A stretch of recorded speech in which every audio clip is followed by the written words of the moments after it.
памяти солдат и офицеров российской армии, памяти ополченцев и мирных жителей Южной Осетии, памяти каждого, кто отдал свою жизнь за свободу этой земли, посвящается наш фильм.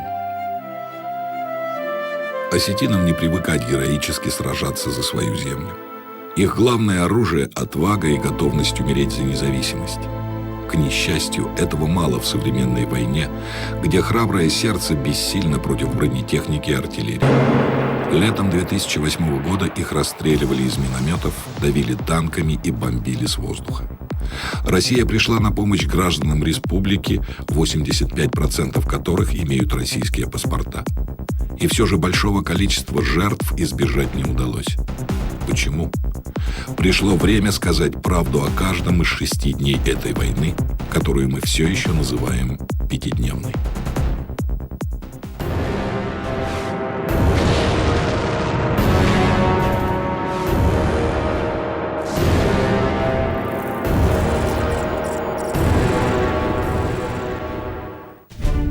Михаил Саакашвили пришел к власти в Грузии в 2003 году с розами в обеих руках и параноидальной мечтой в беспокойной голове. Он мечтал быть президентом страны, которая, во-первых, вернет себе Абхазию и Южную Осетию, во-вторых, станет членом НАТО, в-третьих, войдет в Евросоюз.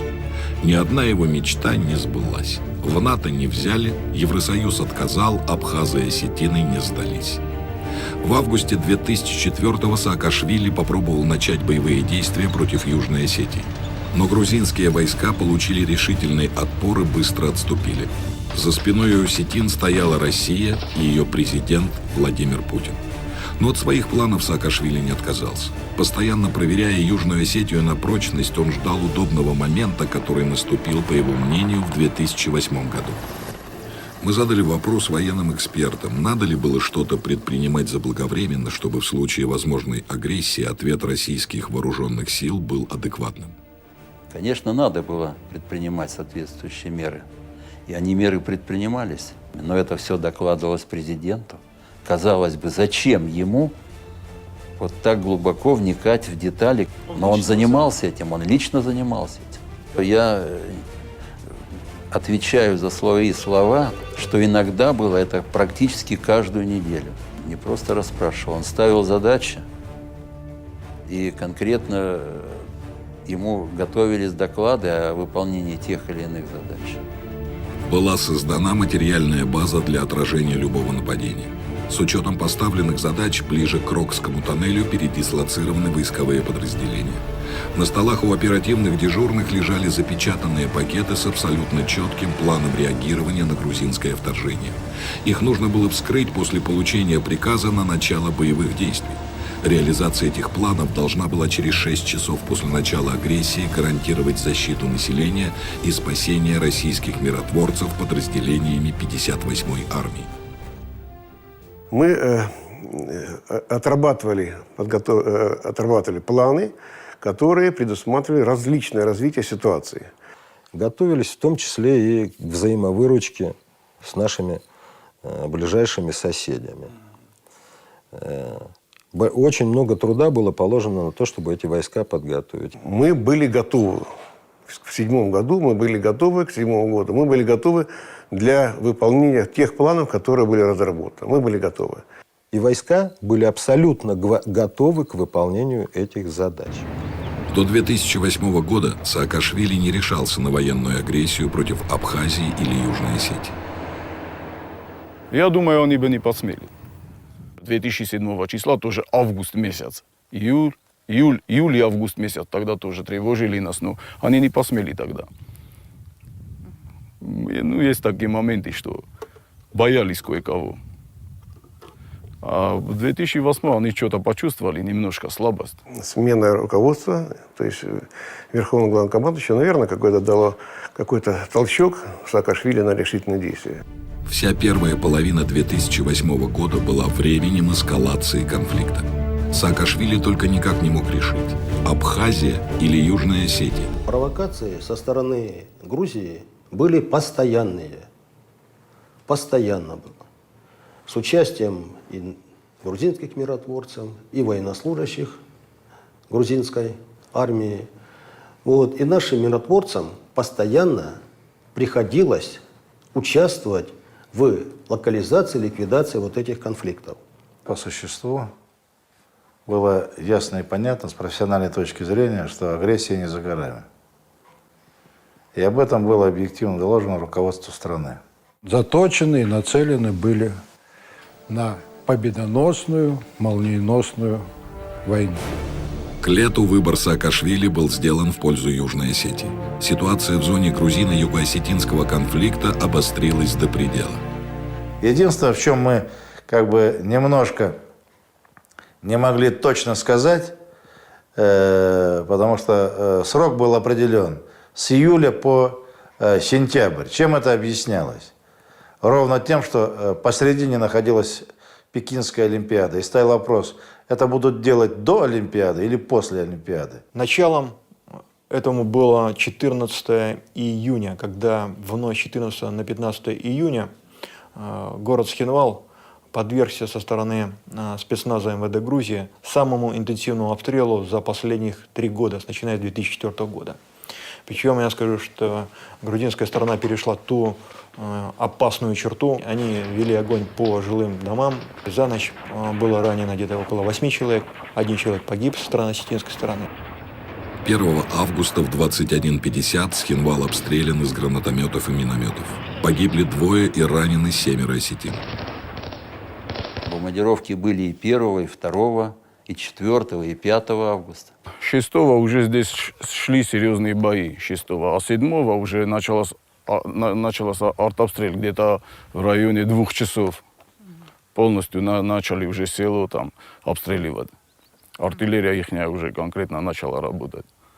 Когда началось массовое огневое воздействие непосредственно как на Схинвал, так и на все приграничные селения, которые, по сути дела, были стерты с лица земли. 7 число это был уже тот финиш, к которому пришла ситуация, которая очень драматически развивалась в течение всего 2008 года.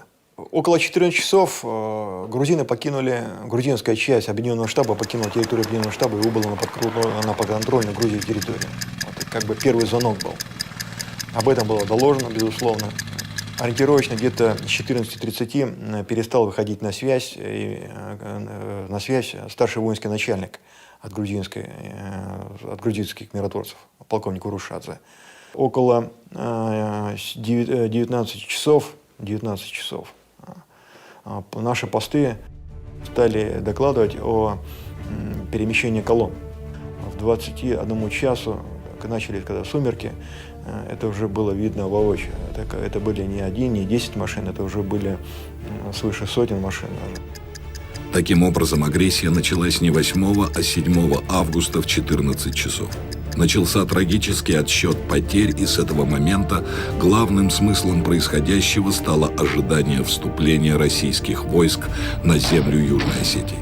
О том же, что это была самая настоящая война, свидетельствуют не только российские миротворцы, но и местные жители. 7-го днем уже тяжелая артиллерия нас обстреливала оттуда, прямой наводкой. Попадали вот сюда. 7 где-то в 2 часа артиллерия их начала работать, и до 2 часов ночи они конкретно обрабатывали село Хитагура. После артобстрела они подошли уже на нужное место и оттуда уже развернулись в эти взводные колонны и прошли. Если русские раньше, чуть полчаса раньше, здесь ни один человек не погиб, ни один человек. Они уже приехали, все здесь, ни один машина, танки не остались, уже обратно уехали, грузины. Не успели, конечно, не успели. Если уже все ясно, почему не принимаются меры для того, чтобы остановить войну в самом начале, пока это еще возможно? Созданная Путиным система отражения агрессии никуда не делась. Чтобы привести ее в действие, нужна только воля, нужен только приказ. Решение уже было принято на возможные действия российских вооруженных сил еще Владимиром Владимировичем Путиным. с первым, грубо говоря, падением снаряда, бомбы давать команду на применение ответных действий в плане оружия, в плане войск. И тогда, я убежден, потери были бы значительно меньше. Я полагаю, что здесь нам необходимо решительно было нанести превентивный удар по ним. И, возможно, это бы сразу остановило горячие головы вот этих грузинских полководцев, так называемых. Решительных действий как раз и не последовало. Приказ не отдан, превентивный удар не нанесен, войска не введены. Российское руководство чего-то ждет. План все еще лежит в запечатанном конверте на центральном командном пункте. Огромная работа, проделанная до 2008 года, учения, проведенные буквально накануне, все усилия военных, годами готовившихся к этой операции, напрасны. Отработанный механизм, созданный для отпора агрессорам, дал сбой в своей самой верхней точке, в самый важный момент, в тот, когда решалась судьба Южной Осетии.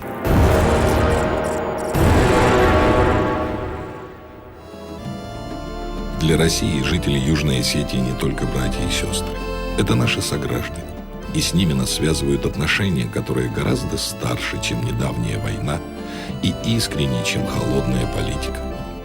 Надежда должна быть у любого. Вот у нас надежда на сегодняшний день, вот российские войска на сегодняшний день. Гарант нашего завтрашнего будущего моих детей – это вот Россия. Но 7 августа 2008 года наши особые отношения подверглись серьезному испытанию на прочность. Итак, генерал-майор Кулахметов докладывает начальнику Генштаба о массированном передвижении грузинских войск и других признаках подготовки полномасштабных боевых действий.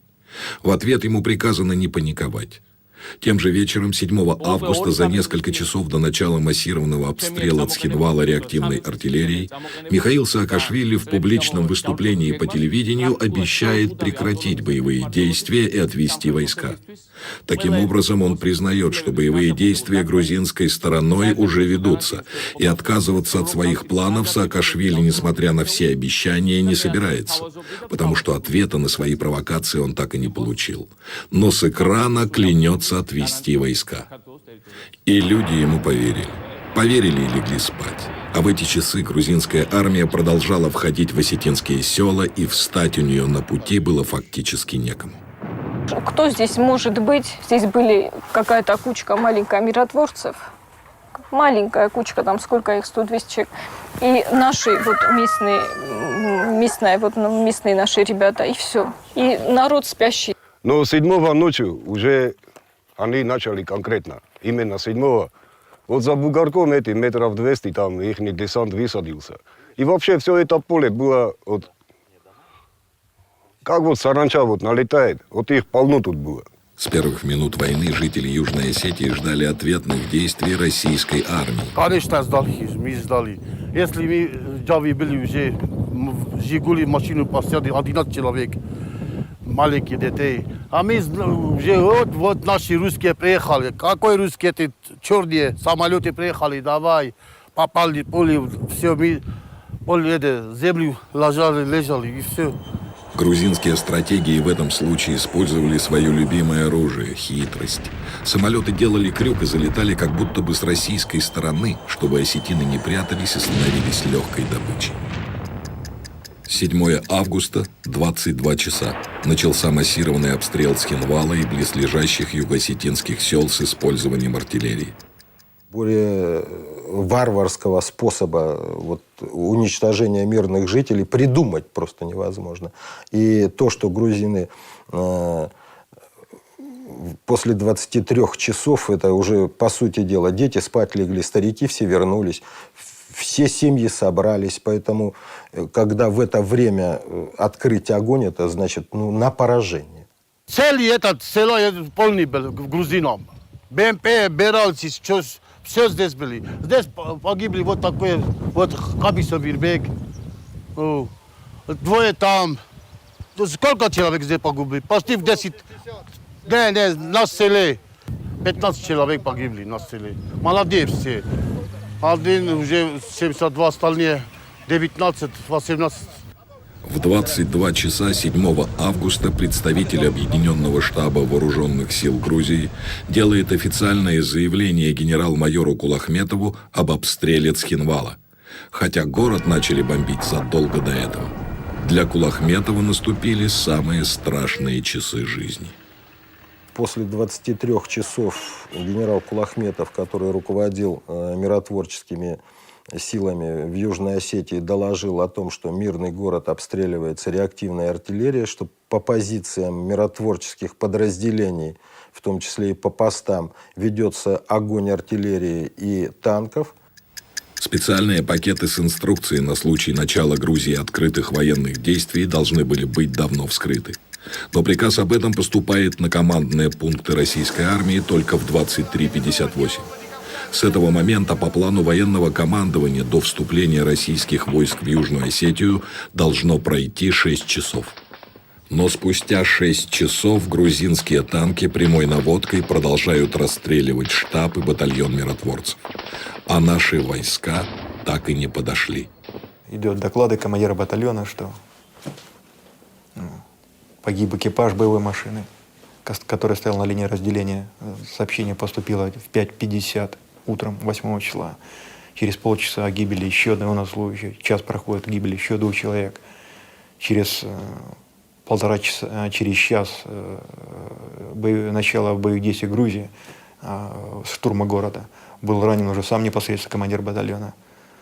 Вот на Бугре там этот батальон миротворческий. И мы все были свидетелями того, что прямо как самолет залетает, на них бомбу бросает и уходит. К ним подъехали вот на тот бугор, танков 6 было, они полукруг встали так вместе с пехотой и прямо начали их, прямой наводкой начали их обстреливать. На территории самого городка погибло 7 человек. Это очень серьезная, конечно, трата. Там не смотрели на то, что они миротворцы, не миротворцы. Вот здесь их палатка стояла, вот где дерево. Грузины, когда зашли, даже этих ребят расстреляли. Молодые ребята, что там, один офицер, всех расстреляли. Палатку сожгли. Мы ждали чего ждали? Мы ждали российских войск. Надежда на них была. Что они подъедут, вот, едут. И даже говорили, что где-то 11 часов, говорят, они опоздали. Ну, жертвы меньше было.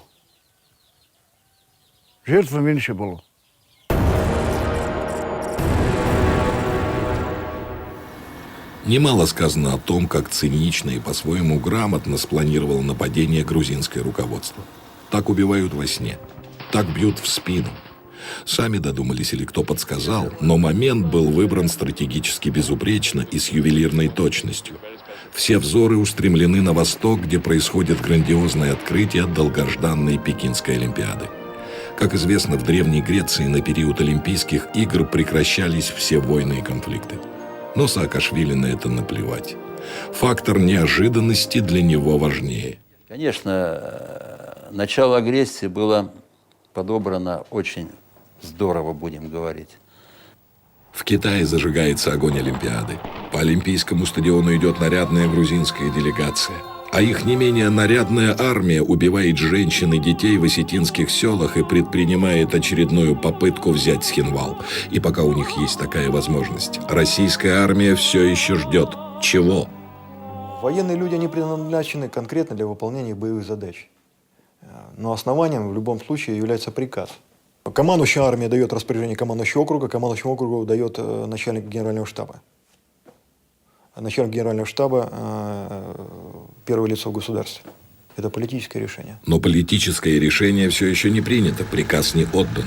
Дежурный генерал поставил везде, довел информацию о случившемся, о нападении, о вторжении грузинских войск на территорию Южной Осетии до начальника генерального штаба и министра обороны. Начальник генерального штаба в это время был в московской зоне, министр обороны, естественно, был в командировке. На самом деле министр обороны был на отдыхе в Анапе. В эти же самые дни, по удивительному стечению обстоятельств, президент и верховный главнокомандующий вооруженными силами Российской Федерации Дмитрий Медведев отдыхал на Волге. В ночь 7 на 8 число мне позвонил министр обороны. Я как раз двигался по Волге, был в отпуске. И вообще вся, так сказать, планета была в предвкушении Олимпиады, которая была в Китае. Владимир Владимирович Путин был в Пекине. Министр обороны тоже на рабочем месте не был. А можно ли допустить, что начальник Генштаба, министр обороны и верховный главнокомандующий с опозданием получили информацию о начале войны? Такого в природе не могло быть. Я хорошо знаю командующего смешанными миротворческими силами генерала Кулахметова. В мою бытность мы с ним в течение дня общались напрямую, даже в течение дня не один раз. И он имел право выходить на меня в любое время дня и суток, с любой информацией. 3 человека, 3 должностных лица в нашем государстве обладают уникальной возможностью быть на связи круглые сутки. Это начальник Генштаба, министр обороны и президент, верховный главнокомандующий. За каждым из них по пятам следует группа офицеров спецсвязи. Понятие «вне зоны доступа» здесь просто не существует.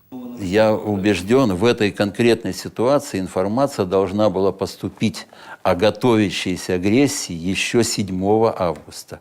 Тогда, когда грузинское руководство начало снимать своих миротворцев с постов, тогда, когда в последующем господин Курашвили, командующий грузинским батальоном генерал Курашвили, публично заявил, что Грузия начинает операцию по восстановлению, как говорится, территориальной целостности Грузии. Что должен был сделать тот, кто в этой иерархии был главным? Кто принимает решение? Верховному главнокомандующему, на мой взгляд, надо было просто сказать одно слово. Смысл этого слова – действовать в соответствии с тем планом, который я утвердил. Так было ли произнесено это слово? Спросите у верховного главнокомандующего господина Медведева. Очевидно, информацию о том, что Саакашвили развернул войну против Южной Осетии, президенту Медведеву доложили. Я честно скажу, абсолютно предельно откровенно, я вначале очень засомневался. Я говорю, знаешь, надо проверить. Он что, совсем сумасшедший? Сбрендил, что ли? Ну, может быть, это просто провокация какая-то. Он испытывает на прочность этих осетин, там, значит, и пытается что-то, так сказать, там, нам показать. Проходит час. Он говорит, нет, они уже ударили из всех орудий, они используют там град, еще что-то используют. Значит, я говорю, ну хорошо, значит, жду новую информацию.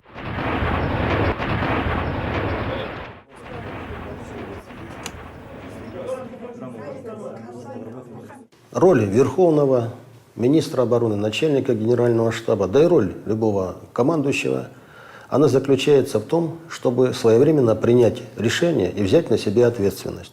Безусловно, окончательное решение на ввод группировки войск на территории Южной Осетии, безусловно, должен был принять президент. Право отдать это распоряжение согласно Конституции Российской Федерации есть только у президента. Премьер-министр таким правом не обладает.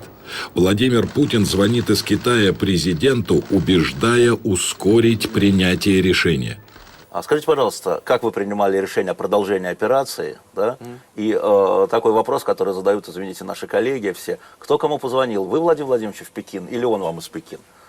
Как вы с премьер-министром согласовывали? Знаете, вот это? по-честному сказать, никто никому не звонил. Мы с ним связались спустя сутки. Спустя сутки. Я уже все приказы отдал. Там уже вовсю все полыхало. А Владимир Владимирович просто выступил с заявлением о том, что мы категорически этого не приемлем. Ну, естественно, правильно поступил. Спустя сутки мы только с ним связались, поговорили по закрытой связи. Потому что такие вопросы, как вы понимаете, их все-таки по радиотелефону не очень хорошо обсуждать. А с другими странами эта связь организуется там не очень просто. Ну, наверное, когда обстановка была ясна, что это на самом деле агрессия, было понятно. И когда доклады прошли от командующего войсками округа, безусловно, нужно было давать команду и выполнять план в полном объеме, как было запланировано. Все могло быть состояться гораздо проще и быстрее, в зависимости, вернее, от реакции соответствующей. Чем быстрее мы реагировали, тем меньше было пролито крови, тем более было эффективны наши действия. Российской армии нет нужды доказывать, что она способна на молниеносные решительные действия. Мир помнит стремительный бросок на Приштину, выполненный лихо, чисто и уверенно. Летом 99-го 18 бойцов спецназа ГРУ и 206 российских десантников под носом у НАТО захватили Косовский аэропорт Слатина. За одну ночь с 11 на 12 июня колонна БТР прошла 600 километров без заминок, без потерь, без оглядок на то, как это будет воспринято. Фактор времени сыграл свою решающую роль. Сотни жизней были спасены. Ведь пока российские войска были в Приштине, албанские боевики и думать не могли хоть пальцем тронуть местных сербов. Будь у военных приказ в 2008-м, они действовали бы так же быстро и эффективно. Между тем прошли уже 15-20 часов в сутки. Южная Осетия истекает кровью. Осетинские ополченцы держатся из последних сил. Генерал Кулахметов докладывает о новых жертвах среди миротворцев. Жители Цхинвала, старики, женщины, дети, загнаны в подвалы. И хотя надежда на помощь русских не покидает, они не могут понять, чего еще ждет российская армия. У меня такие же точно вопросы были в течение ночи 7 на 8, в течение 8 числа, 9 числа. У меня точно такие же вопросы были. Но с этими вопросами я в основном оставался один на один, к сожалению. И что еще обидно было, что осетинское население Цхинвала, которое приходило и высказывало недовольство в мой адрес, первый, почему Россия не предпринимает ничего. Я понимаю, когда у них гибли близкие, родные, они хотели какой-то защиты от России. Это было, да. На это было больно смотреть. Эти 3 дня у нас растянулись, наверное, на 30 лет. Ну, столько мы... это нельзя передать, просто на самом деле слабо. Это... На все 3 дня мы, вот, наверное, жили надеждой, что вот когда же они придут. Мы не могли подумать, где они. И вот один день прошел, ночь прошла, 2-й день, где... мы уже не знали, что там такие вещи творятся, а мы тут... Мы уже 2 суток, не спали. 2 суток мы воевали. И, конечно же, сомнения были, что нам не смогут оказать вовремя помощь, что мы не сможем, что российские войска вовремя не подойдут. Почему нет наземных войск, это еще можно было понять. Но где авиация? Почему в осетинском небе безнаказанно продолжают сеять смерть черные грузинские самолеты? В течение ночи 7 на 8, утренних часов 8 числа, когда господствовала артиллерия грузинская, у меня всегда возникал вопрос, почему не работает наша авиация. Я понимаю проблему артиллерии, которая должна выйти, развернуться, получить данные и выполнять задачи. Но почему не работала наша авиация, вот это мне было непонятно. Малейший звук какого-то самолета, мы думали, что это российский самолет, оказывается, это было грузинский, но мы же не видим там, что... Я знал саму проблему с этой авиацией, в чем проблема была, но я узнал ее позже. На тот момент я просто видел, что ее нету. Где она? Да, ее нету. А кто-то другой должен говорить по поводу, что почему этого не было. Знаешь, я могу подтвердить, нету ее, черт, где она пропала. А между тем использование авиации на первом этапе войны было прописано в плане, подготовленном при Путине. Сухопутным войскам нужно время, чтобы дойти до места назначения. Авиации, по словам военных, требуется 1-1,5 часа. В наших адекватных мерах начальной фазой реакции на агрессию Грузии было применение авиационных средств. Именно авиационных средств, которые имели возможность буквально в течение 1-1,5 уже нанести удары по аэродромам, по пунктам дислокации грузинских войск, по уже известным на то время, как говорится, позициям артиллерии, по маршрутам выдвижения, в конце концов, по мостам. Но вот это на этом документе Владимир Владимирович написал «согласен». В той бы ситуации, как говорится, если бы я был начальником генерального штаба, то я бы уже перевел говорится, ну, конечно, не я лично, а главком ВВС по моему приказу перевел бы ту авиацию, которая была спланирована как адекватные меры, в готовность, и они были бы уже в той готовности, но не в первой, но, может быть, во второй готовности, которая предполагает взлет в течение получаса.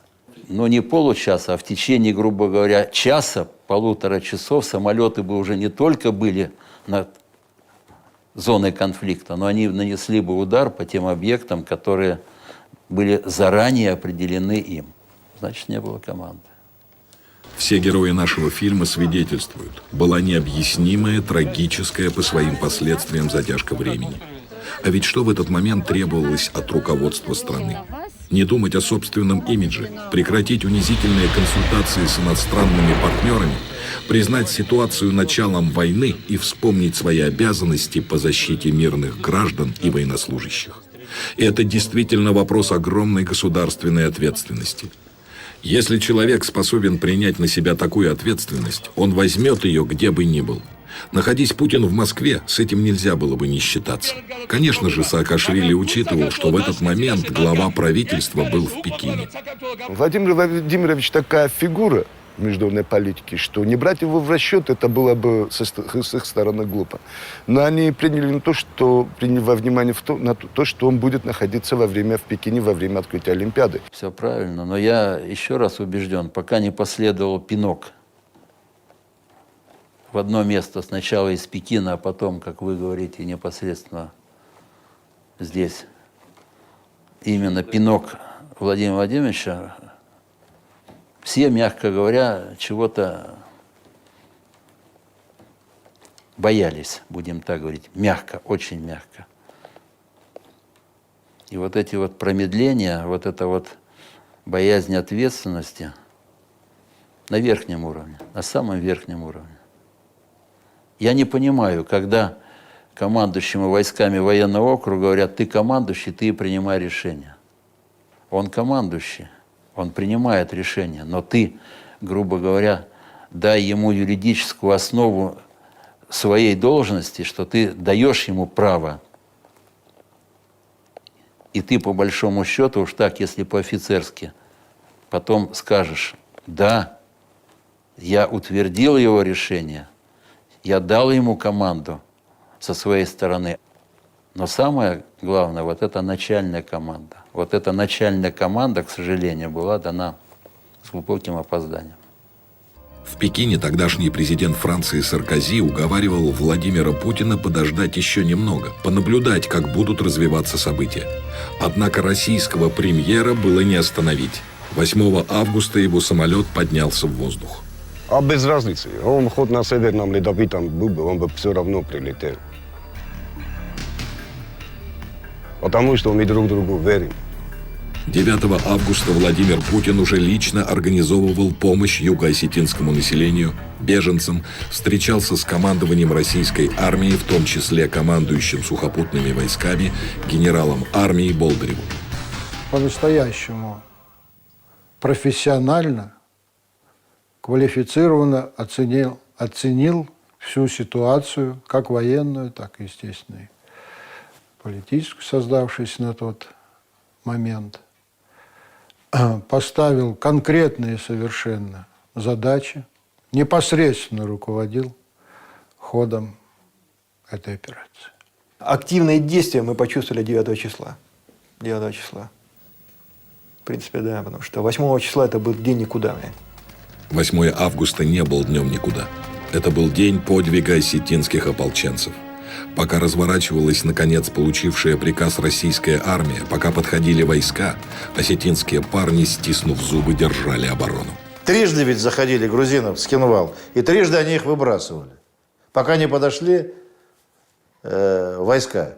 Каждый из нас был готов отдать свою жизнь для того, чтобы мы смогли к подходу российских войск сохранить наш город и не дать уничтожить наш народ. Ну, конечно, жить хочется, но пока нам не сказали отойти, мы были здесь, в селе, вот здесь, на окраине.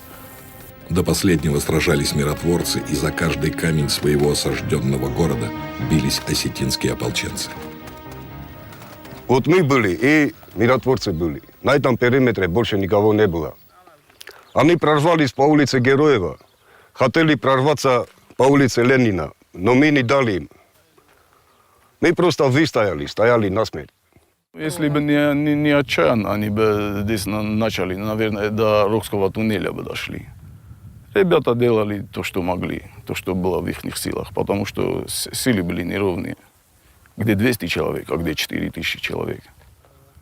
Они до конца стояли. Пока приказы не получали на отход, на все это, они никуда не уходили. Осетины воевали отважно. Может быть, и зачастую не так умело, но храбро. Нигде не дрогнули, не разбежались, не бросили своих домов. Лишь 9 августа, около 2 часов дня, первая рота российских войск вступила в бой с грузинской армией. Правда в том, что прошло 2 суток с момента начала агрессии. 48 часов обученные, боеспособные войска бездействовали в ожидании приказа. Первое подразделение силой до роты вошло в Схинвал около 14 часов дня. Основные силы наших подразделений на территории города непосредственно, они появились, на территории города появились рано утром 10 числа. По расчетам они вообще должны были быть, конечно, где-то, не позднее, наверное, часов 7-8 числа. Но 9 августа все встало на свои места. И в первую очередь заняла свое место в этой войне российская армия. Реальный перелом и активность наших действий со стороны подразделений 58-й армии Северокавказского округа я четко ощутил именно где-то начиная уже с середины 9 августа. И когда войска двинулись вперед, в принципе, уверенность, как у военного руководителя, у меня была полная. А после прибытия во Владикавказ 9 августа Владимира Владимировича Путина в ту бытность руководителя правительства нашего государства, стало предельно понятно цели и задачи, которые мы должны достигнуть, разгромив полностью армию вторжения на территории Южной Осетии и принудить Грузию к миру как можно быстрее. Мы ждали, конечно, ждали. И когда это уже 9 вечера, мы были там, и там сами грузины тоже как-то всполошились, и как-то по обрывкам слов я понял, что русские идут. У них такая была паника, а у меня радость, что как-то все пройдет. Конечно, надежда была. А на кого еще? 10 августа российские войска вошли в столицу Южной Осетии Цхинвал. Город и его героические защитники дождались. Грузинская армия, несмотря на все свои танки, всю свою новейшую заокеанскую технику, так и не смогла взять столицу, которая обороняла горстка ополченцев и российских миротворцев. Что было? Люди радовались, то, что они зашли. 9-10 числа люди уже вздохнули, они уже зашли. Я не знаю, я готова была каждого солдата выйти из машины, целовать ноги, руки. Грузинской армии не пришлось хозяйничать в Цхинвале, но позверствовать и там, и в окрестных селах она успела. Когда жгли там женщин, детей в подвалах, бессмысленно совершенно. Совершенно бессмысленно, без всякой необходимости. Вот видите, вот здесь дома, да, и там были прятались женщины, старики, дети в подвалах. И они просто для того, чтобы сделать зачистку, они кидали без разбора гранаты, кидали куда угодно без разбора. Людей заживо хоронили. Там уже, несмотря, что ему сколько лет, там 5 лет, 10, 15. Старух убивали, стариков. Ну вот танк, вот женщина идет по улице, и на него танк просто с 2 детьми, вот женщина, и 2 детей. И через нее танк проезжает. Едет машина, да, едет машина. Там в машине сидят женщины, дети, да. И танк разворачивает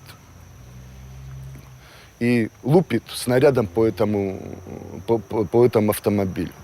или по тем же детям. Это было сплошь и рядом. Там они вырыли большую траншею. Где-то человек 600-700 можно было туда скинуть, и заживо или там трупы, можно было их туда похоронить. А потом сказать, что они выехали или что-то.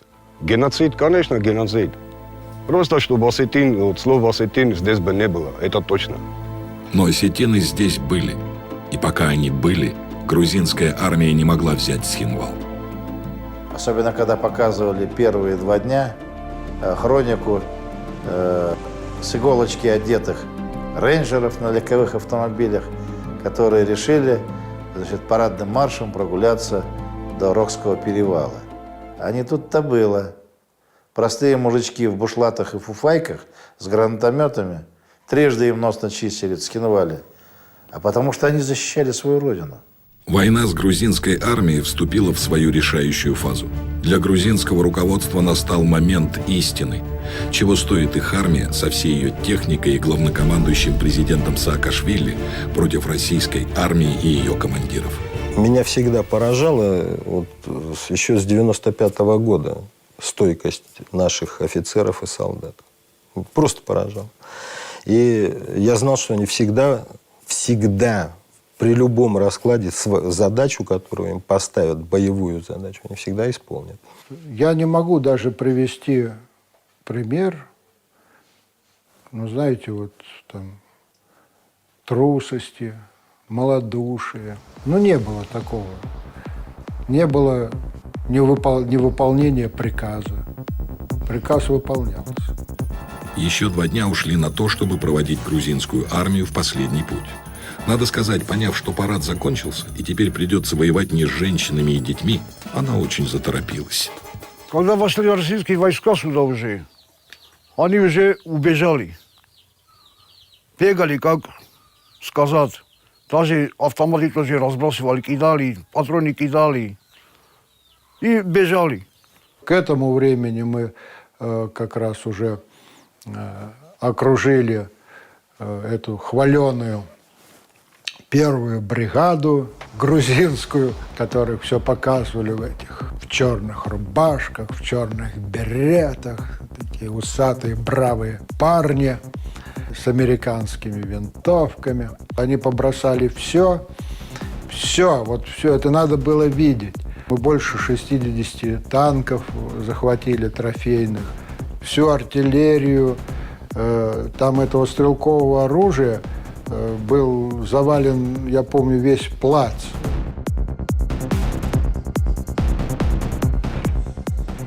Хорошо оснащенные, укомплектованные, новейшее у них вооружение, но душка нету, боевого.